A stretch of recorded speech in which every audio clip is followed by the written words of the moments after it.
खोजतानी पोखरी।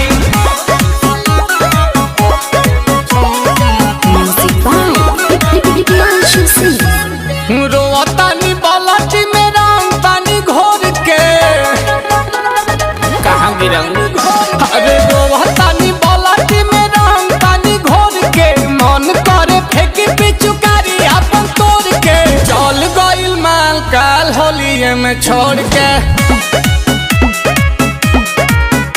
अरे चल गइल माल काल होलिये में छोड़ के।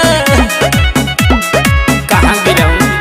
अरे होलहरी जरावे खातिर आवत रहे भोर के। मिलला के बाद जाते रहे हुआ जोड़ के। चल गइल माल हो बंगाल काल छोड़ के। अरे चल गइल माल हो बंगाल काल छोड़ के। कहाँ गिरंग।